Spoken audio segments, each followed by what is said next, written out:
এই যে আমরা দেখছি এটা দুবলাচরের নিউ মার্কেট বাজার। নিউ মার্কেট বাজারের এখানে একটা সেলুন ঘর, এর পাশে আর একটা সেলুন ঘর। এই সেলুন মালিক হচ্ছে দীপঙ্কর বিশ্বাস। আমরা দীপঙ্কর বিশ্বাসের সাথে একটু কথা বলবো। আচ্ছা, এখানে কয় মাস খোলা থাকে আপনাদের এইটা? আমাদের 5 মাস খোলা থাকে। 5 মাস, একটু জোরে বলতে হবে। 5 মাস খোলা থাকে। 5 মাস, হ্যাঁ। তারপর আবার কি চলে যান গ্রামে? আবার চলে যায় আমার দেশে, 7 মাস গিয়ে দোকানদারি করতে হয়।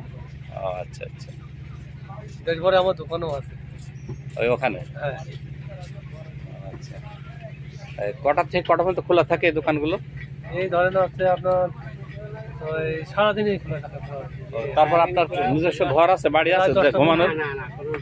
আপনাদের ঘুমানোর নেই, এখানে থাকা জায়গা আছে এর ভিতরে, দোকানের ভিতরে। রাত 10টা নাগাদ দোকান খোলা থাকে, সকাল ওই রকম 7টা থেকে আর রাত 10টা নাগাদ। আমরা যে দুবলাচরের নিউ মার্কেট বাজার দেখছি, এখানে অসংখ্য দোকান আছে।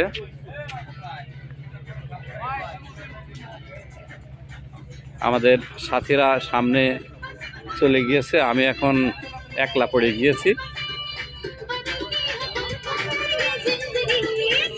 এখানে যে মিষ্টির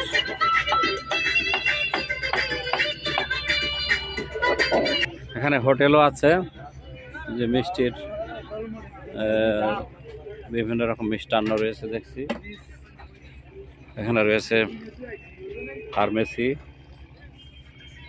এখানে মোবাইলের টাওয়ার রয়েছে। তবে মজার ব্যাপার হলো এখানে শুধু টেলিটকের নেটওয়ার্ক ছাড়া এখানে কোনো মোবাইলের নেটওয়ার্ক নেই।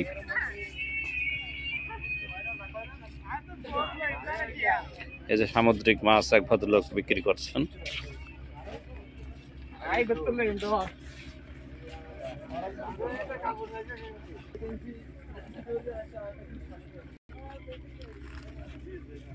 কি মাছ এটা?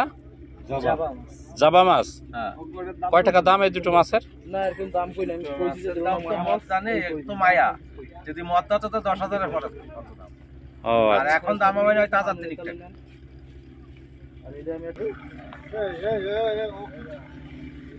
এখানে সবজির দোকান, সমস্ত দোকানে কয়েক হাজার মানুষের বসবাস এখানে।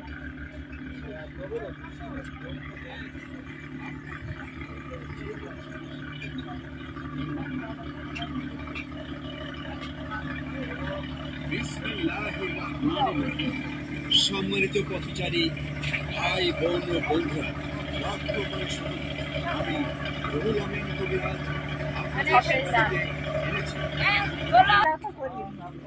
এই যে আমরা এটা দুবলাচরের নিউ মার্কেট, স্যান্ডেলের দোকান। হ্যাঁ, এই যে এখানে যে বড় একটা হোটেল, এখানে সুন্দর সুন্দর মিষ্টি তৈরি হয়। ও, মিষ্টি আছে। এইটা কি মিষ্টি এইটা? ও, মনপুরা মিষ্টি। এই যে একটা মনপুরা মিষ্টি।